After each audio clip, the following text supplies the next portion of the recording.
Good evening বন্ধুরা। আজকে আমরা একটা নতুন ভিডিও নিয়ে চলে এসেছি। আজকে বানাবো ক্ষীরের পাটিসাপটা।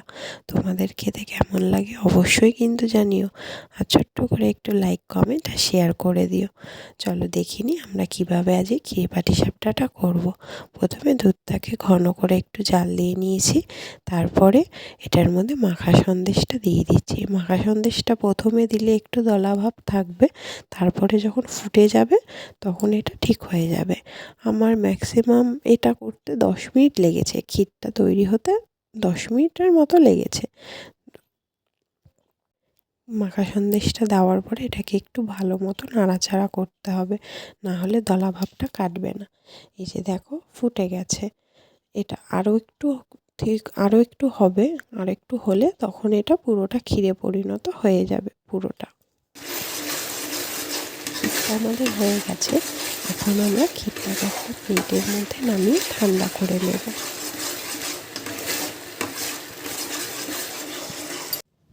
এই যে প্লেটে নামিয়ে ক্ষীরটাকে ঠান্ডা হতে দিয়েছি। এই যে এখানে সুজিটা আমি আগে থাকতেই ভিজিয়ে রেখে দিয়েছিলাম। এখানে আমি 250 গ্রামের মতো সুজি নিয়েছি।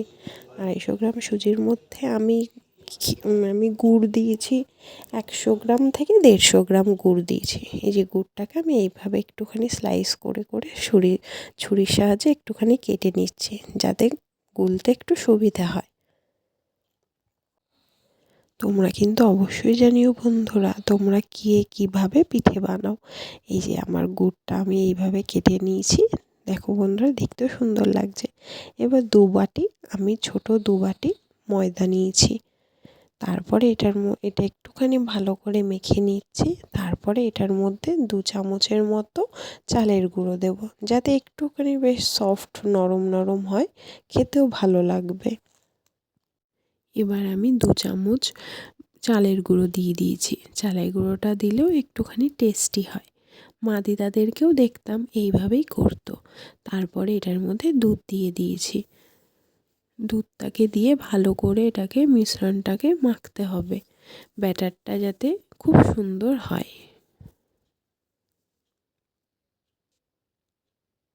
যে দেখো ব্যাটারটা কিন্তু রেডি। ব্যাটারটাকে আমি আধা ঘন্টার মতো রেস্টে রেখে দেব।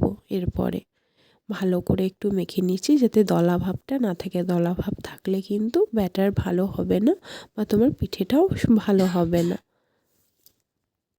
আমি প্যানের মধ্যে অয়েল ব্রাশ করে নিচ্ছি। মা দিদা আমার শাশুড়ি মাকেও দেখেছি, মানে এরা এক একজন এক এক রকমভাবে করে। কেউ কলার পাছন দিয়ে করে, কেউ বেগুনের বোটা দিয়ে করে। তো আমি ব্রাশ দিয়েই করেছি, আমি এগুলো কিছু পাইনি বলে তাই। তো এরপরে ব্যাটারটাকে দিয়ে একটু সুন্দর করে একটুখানি গোলাকৃতি করে দিলাম। মা দিদাদেরকে দেখতাম কত সুন্দর করে পিঠে বানাতো, কিন্তু আমি তো তখন কিছুই বানাতে পারতাম না। তো আজকে আমি ফার্স্ট টাইম পিঠে বানাচ্ছি, জানি না কেমন হবে খেতে। মা দিদাদের থেকেই শিখেছি। আবার আমি আমার শাশুড়ি মাকেও দেখেছি করতে। ব্যাটারটা দেখো আমি এইভাবে করে দিয়েছি। এরপরে একটু বাদে দেখবে যখন এপাশটাতে একটুখানি এখন শুকিয়ে এসছে, তখন কিন্তু ক্ষীরটাকে দিয়ে দেবে। আমি যে ক্ষীরটা দিয়ে দিলাম, ক্ষীরটা দিয়ে এবার উল্টে পাল্টে নিলেই আমাদের পাটিসাপটা রেডি ক্ষীরের। এবার আস্তে আস্তে করে আমি এটাকে মুড়িয়ে নেব। এটা কিন্তু খুব আলতো হাতে করতে হবে, না হলে কিন্তু ভেঙে যাবে বন্ধুরা।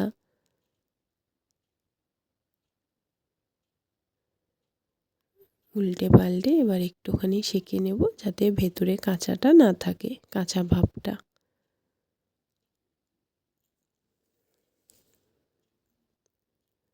আমাদের তৈরি হয়ে গেল ক্ষীরের পাটিসাপটা বন্ধুরা। আমার তো দেখে খুব লোভ লাগছে, তোমাদের কেমন লাগছে অবশ্যই কিন্তু জানিও কমেন্ট করে। এই যে আমাদের পাটিসাপটা রেডি। তোমরা কিন্তু অবশ্যই জানিও কেমন হয়েছে, আর একটু লাইক কমেন্ট শেয়ার করে দিও বন্ধুরা। টাটা। আর হ্যাঁ, অবশ্যই কিন্তু মনে করে আমার চ্যানেলটাকে একটু সাবস্ক্রাইব করে দিও, ওটা ভুলো না।